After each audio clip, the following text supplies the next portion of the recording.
करने के लिए आए थे और नंद बाबा से आप लोग ध्यान से कथा सुनिए। आप लोग मत करिए, साथ हो जाइए, आप लोग बैठ जाओ। ये झांकी आपको दिखाई गई है मन को एकाग्र करने के लिए, मन को विचलित करने के लिए नहीं। आप लोग झांकियों का दर्शन करिए लेकिन शांति बनाए रखिए। आप बैठ जाइए, बैठ जाइए। तो नंद के भाई थे उपनंद, जिनके यहाँ माघ के महीने में एक बार ब्राह्मण भोजन करने के लिए आए थे। तो उपनंद ने कहा कि नंद बड़े भाई साफ हुई।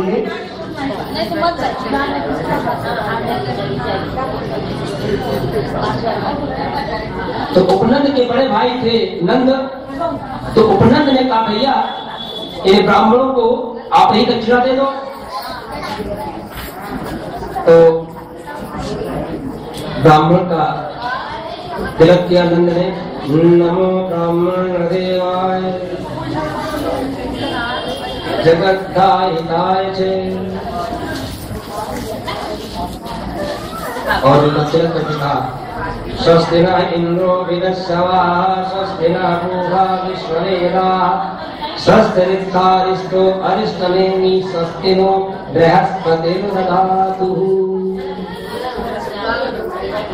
उसके बाद सभी ब्राह्मणों ने नंद को आशीर्वाद दिया। आयुष्मान भव,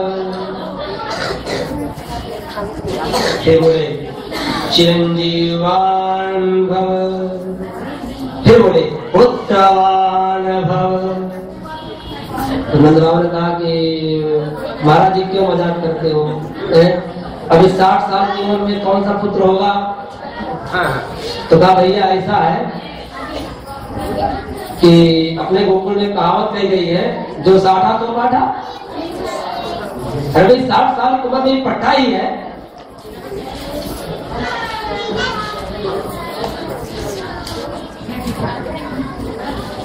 तो माघ मास के महीने में एकादशी की रात्रि में ठाकुर जी का नंद को दर्शन हुआ। ये देखिए, ये दर्शन भी 3 प्रकार का होता है। एक मूर्ति में, एक स्वप्न में और एक प्रत्यक्ष। कभी कभी लोग हमसे कहा करते हैं कि पंडित जी मैं फला तीर्थ में गया था, वहां की मूर्ति को मैंने देखा जैसे मूर्ति मुस्कुरा रही है। अभी भी मेरे 3 दिन की ज्ञान की कथा थी यहाँ पे दिल्ली और गाजियाबाद का गार्डन टिका था आनंद विहार।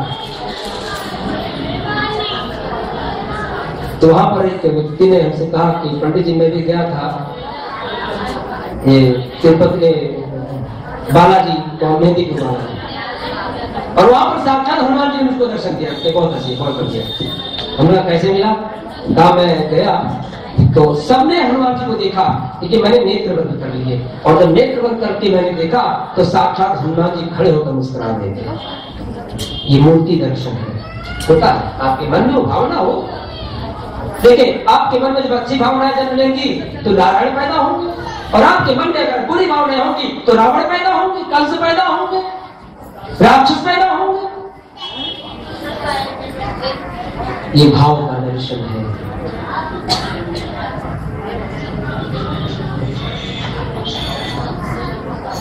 और तीसरा दर्शन होता है मूर्ति में, स्वप्न में। कभी भी स्वप्न में भी हमको ठाकुर जी का दर्शन हो जाता है। स्वप्न में भी कभी देखिए, गुरु क्यों बनाते हैं? गुरु इसीलिए बनाते हैं। गुरु और जन, गुरु हमें क्यों बनाना चाहिए? इसलिए कि गुरु में वो गुरुत्वाकर्षण शक्ति होती है, आकर्षण होती है कि आपके पाप राशियों को जलाकर गुरु भस्म कर देता है, और आपके पापों को स्वप्न में ही वो कष्ट दे करके मिटा देता है। क्योंकि स्वप्न में वही कष्ट होता है जो कष्ट हमको प्रत्यक्ष होता है। आपको कोई प्रत्यक्ष में एक झापड़ मार दे, लेकिन अगर आपको सपने में अगर कोई झापड़ मार दे तो जो दर्द आपको प्रत्यक्ष होगा वही दर्द आपको स्वप्न में भी होगा। जो पीड़ा आपको प्रत्यक्ष होगी वही पीड़ा आपको स्वप्न में भी होगी। इसे कहा गया है, तो लोग कहते हैं पानी पीजिए छान के और गुरु बनाइए जान के। ये बाबा है, गुरु बना लो। टीवी पे आते हैं, गुरु बना दो।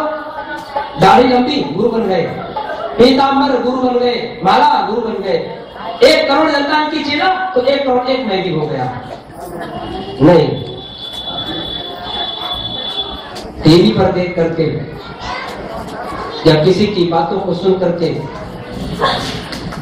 शिष्यों की संख्याओं को देख करके यदि आपके मन में श्रद्धा उत्पन्न हुई तो वास्तविक श्रद्धा नहीं। गुरु बनाने से पहले आप उसको परखो। कहते हैं गुरु बनाइए जान के और पानी पीजिए छान के। तो क्या नाले का पानी पियोगे छान के? P low. घर में हमने पानी के लिए अलग अलग जगह बनाए। ये लैट्रिन का पानी है, ये बाथरूम का पानी है, ये नहाने का पानी है, ये बर्तन मांजने का पानी है, और ये पीने का पानी है, और ये मेरे ठाकुर जी के स्नान कराने का। तो पानी पीजिए जान के, अब गुरु बनाइए छान के। गुरु को छान के बनाओ। गुरु बनाने से पहले देखो कि जिसको मैं गुरु बनाने जा रहा हूं, इस गुरु में क्या वो गुरुत्वाकर्षण शक्ति है?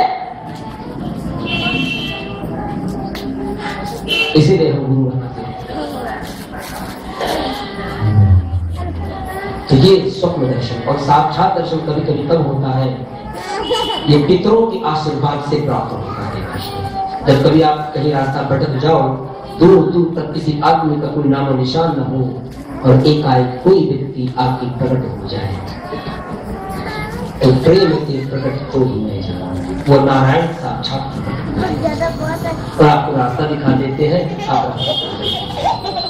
इसलिए भक्तों, भटके हुए को रास्ता दिखाना तो सही दिखाना, क्योंकि अगर आज तुमने उसको सही रास्ता दिखाया है तो कल तुम भी जब भटकोगे तो नारायण स्वयं आ जाएंगे आपको सही रास्ता दिखाने के लिए।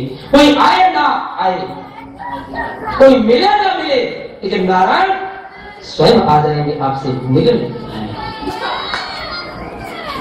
तो ठाकुर जी का गोविंद का नंद को दर्शन हुआ, और पवित्र मास में नंद की पत्नी यशोदा गर्भवती हुई, और श्रावण के मास में रक्षाबंधन के दिन ब्राह्मणों को बुला करके नंद जी ने स्वस्ति वाचन किया। नमोस्तुरंताय सहस्त्रमूर्ते सहस्त्रपादाय चिच्छुरवाहवे सहस्रनामे पुरुषाय शाश्वते सहस्त्र कोटि युग धारणे नमः।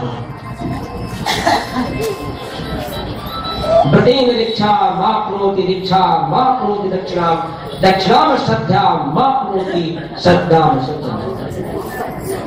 रक्षा विधान किया। तेन वक्रमणिराधारेन्द्रो भागवत तेन काम बजनामी करने माचन। ब्राह्मणों ने फिर आशीर्वाद दिया, चिरंजीवान भव आयुष्मान भव पुत्रवान भव। उन्होंने ने कहा कि एक मिनट पंडित जी तो वही है ना जो वहां पे थे? आपने जो आशीर्वाद दिया था, पीछे माताएं बात कर रही, शांत हो जाए। बात ये बताइए, आपने कहा है लाला होगा ना, और कहीं अगर लाली हो गई तो राम ब्राह्मण है। हमारा मन कभी मिथ्या नहीं आता। अरे अगर लाला हो गया तो लाली, लाली अगर हो गई तो लाला हम बना देंगे। अगर लाली हो गई तो लाला हम बना देंगे।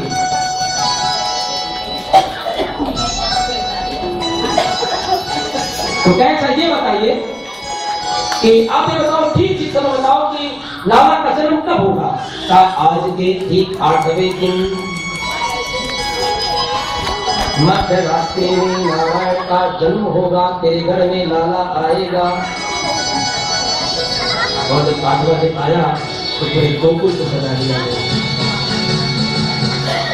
देखिए नारायण आ रहे हैं। जैसे ही 8 बजा, तैसे नंद जी को निद्रा आने लगी। योग माया पहले पहुंच गई। जहाँ कहीं भगवान का कीर्तन होता है, जहाँ कहीं भगवान का भजन होता है, जहाँ कहीं भगवान का दर्शन होने को होता है, जहाँ कहीं भगवान का प्रकट होने को होता है, प्रभु पहले निद्रा को भेजते हैं। और जब प्रभु पहुंचते हैं निद्रा, जब भगवान के नाम का कीर्तन करते हैं तो गुरुदादा जी, जब ताली बजी कीर्तन हुआ, गुरुदादा जी भाग गए, नारायण आ जाते हैं।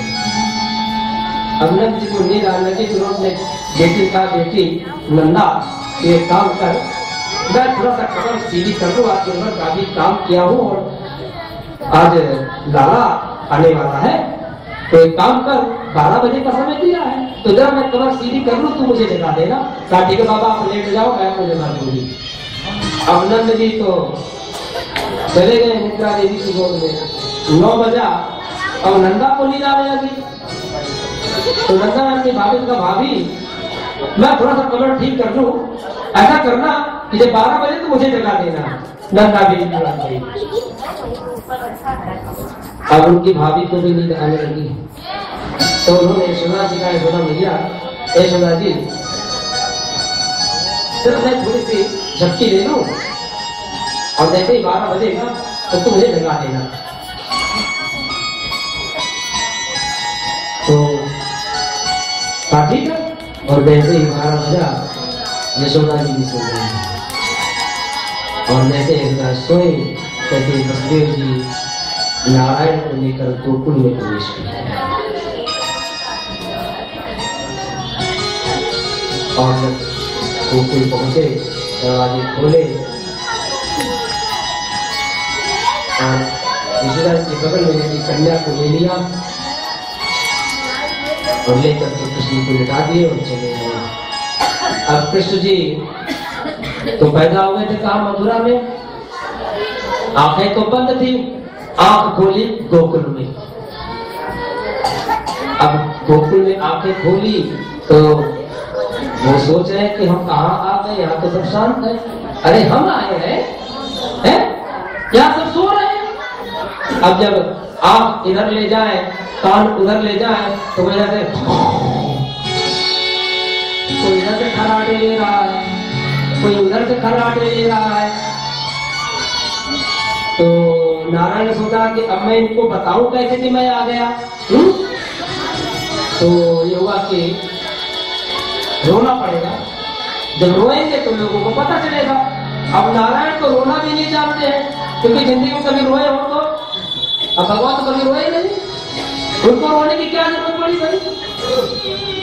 लेकिन देखिए नारायण ने रोना शुरू किया, और जब नारायण ने रोया तो उनके रुदन से क्या निकल रहा है, ओ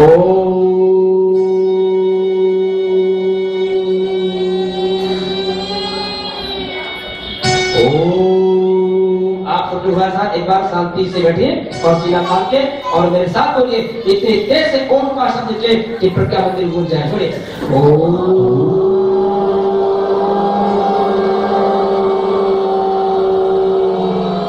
ये ओ उ और मां, ये 3 शब्द ब्रह्मा विष्णु महेश के तीनों हैं। भगवान शंकर ने दक्ष को बताया कि हम तीनों एक ही हैं, मैं ही ब्रह्मा हूं, मैं ही विष्णु हूं, मैं ही शिव हूं, लेकिन हम लोग इस संसार जगत के कार्यों को करने के लिए अलग अलग रूपों में हैं, लेकिन वास्तविक रूप से हम निर्माण की बात होती है तो हम ब्रह्मा हो जाते हैं, पालन की बात होती है तो विष्णु हो जाते हैं, और संहार की बात होती है तो हम शिव हो जाते हैं। तो हम तीनों एक हैं। ओम शब्द निकला नारायण के मुख से, और जब नारायण ने ओम का शब्द निकला तो सारा गोकुल गूंज गया।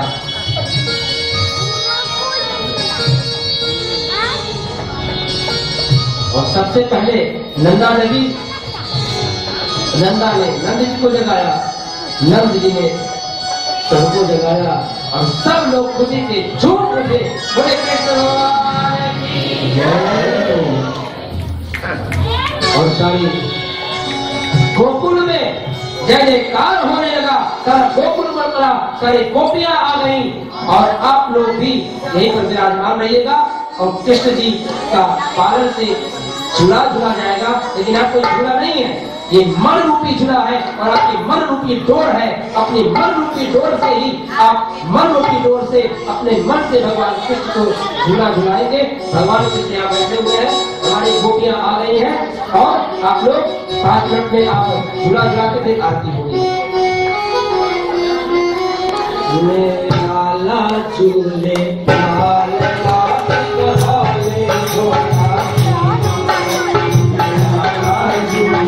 लाला